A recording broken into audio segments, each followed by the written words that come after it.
With the Amazing Spider-Man Andrew Garfield announcing that he is ready to make another Amazing Spider-Man film if the script and everything goes right, we now got a brand new report on the future of Andrew Garfield and the rumor that he signed on for 2 more films. The latest rumor after Andrew Garfield confirmed that he would be willing to come back and wants to have the conversation about revisiting the Amazing Spider-Man universe if there was a solid script and an idea slash pitch. We heard from multiple insiders. As far as I can trace it back, I think the original is My Time to Shine, so take it with a grain of salt, but after that first video I made, when was it, yesterday? Whatever, time's a flat circle. Either way, though, after I made that video, I got a lot of people messaging and posting in that video saying, wait, there's been a major update. So I tried to trace it back and see if there was anything more. If anything would come from like a more reliable trade or somebody like a Jeff Snyder or something. Nothing. So let's talk about it.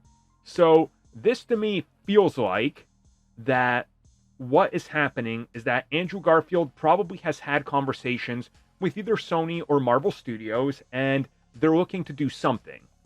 And that now his demand is, I don't want to be back for another awful film, which is what happened with The Amazing Spider-Man 2. It underdelivered with reviews. It underdelivered with the box office. The fan base was split. It was essentially the DCEU syndrome, right? And again, nothing against the actors or anything in there. We know that the studio was meddling. Mark Webb had a great vision for the future, but Avi Arad and the execs jumped in. That pissed off pretty much everybody and ruined it for Andrew Garfield, which is why he left Hollywood in terms of the big pictures and being a star in these giant blockbusters. It just kind of killed him, right? Well, what I'm getting here is that, as he said before, The Amazing Spider-Man returning in No Way Home revitalized his love for the character, and he wants to do it again. And then we keep hearing that he's 100% going to be back in 2 multiverse films, and now we're hearing, well, he's back for 2 films, but they might just not be crossovers. So the story's kind of evolved to, well, okay, 2 films, most people agree, maybe Spider-Man 4 or 5 and Secret Wars, but now it seems to be that people are saying Secret Wars and maybe a TASM 3. If that's the case, I think fans would be happy. But again, it's got to deliver, right?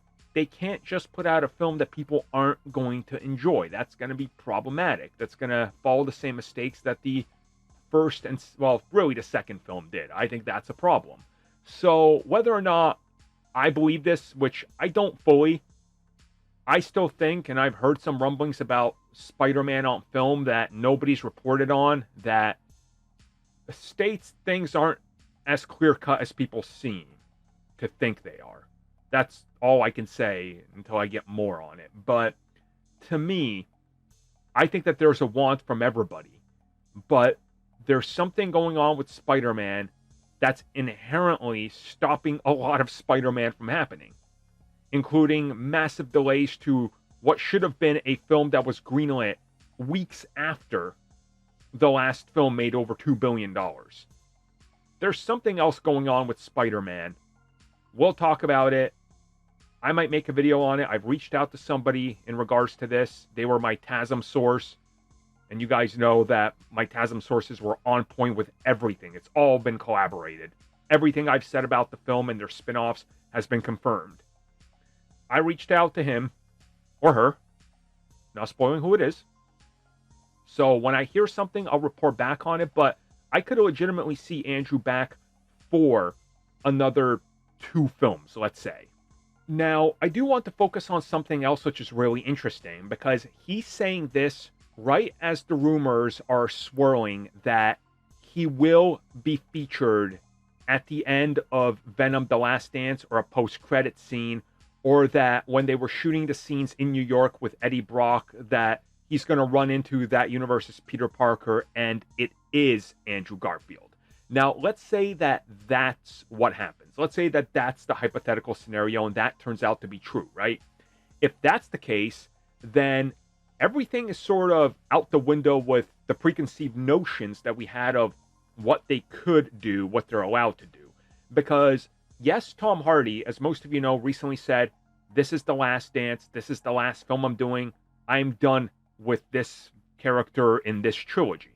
Okay, but as I suggested before, it doesn't mean that you're done.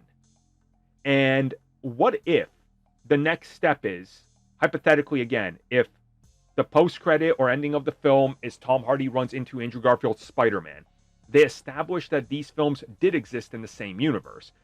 The next film you could see would be maybe Venom versus The Amazing Spider-Man, or The Amazing Spider-Man Venom, Maximum Carnage, Separation Anxiety. You know, make one of those old titles that's viable for the old beloved video games into a name of a film and then spin it that way. I think that way they could guarantee that Venom versus Spider-Man, or Venom and Spider-Man, pulls in a decent amount of money, right? Especially if you make it for $150, $200 million. With this Venom, we know it has a threshold of 850-ish million. The Amazing Spider-Man, 600 to 700 million. It could be a $1 billion film, especially if you're playing off the back of Venom 3 and another multiverse film and the MCU. So I think that there's a lot in this that could come out of this, quite honestly. And I think that it's all going to come down to, how does Venom 3 end? I think that's really what it is. And if you guys remember, there was heavy rumors that they were going to try to lean into all the Spider-Man films coexisting in the same universe that Sony's making, aka Madam Web and Kraven and all this. But Kraven also had a giant round of reshoots apparently related to Spider-Man. So could we maybe see Venom and Spider-Man versus the Sinister Six? Could that be like the angle they take, which I think would be really interesting and a little bit more unique and sort of what they're looking for? So again, I'm just spitballing here off this news. I wanted to kind of cover it more in depth and cover all my bases here with it. And I legitimately think that that is a possibility, that they weigh all the options, and whatever the new agreement is with Marvel Studios, that Sony's allowed to use Spider-Man in live action, and they don't have to jump around hoops like they are with Spider-Noir, where it can't be Peter Parker. I think there's more to this story than meets the eye.